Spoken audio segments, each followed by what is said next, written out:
और उस वक्त को याद करो जब खुदा ने चंद कलिमात के जरिए इब्राहिम का इम्तिहान लिया और उन्होंने पूरा कर दिया। तो उसने कहा कि हम तुमको लोगों का इमाम और कायद बना रहे हैं। उन्होंने अर्ज की कि मेरी जरूरत। इरशाद हुआ, ये ओहदाए इमामत जालिमीन तक नहीं जाएगा।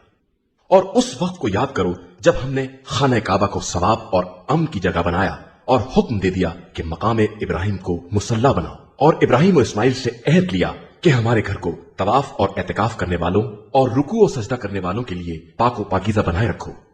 और उस वक्त को याद करो जब इब्राहिम ने दुआ की कि परवरदिगार इस शहर को अमन का शहर करार दे दे और इसके इन अहले शहर को जो अल्लाह और आखिरत पर ईमान रखते हों फलों का रिस्क अता फरमा। इरशाद हुआ कि फिर जो काफिर हो जाएंगे इन्हें दुनिया में थोड़ी नेमतें देकर आखिरत में अजाब जहन्नुम में जबरदस्ती धकेल दिया जाएगा, जो बदतरीन अंजाम है।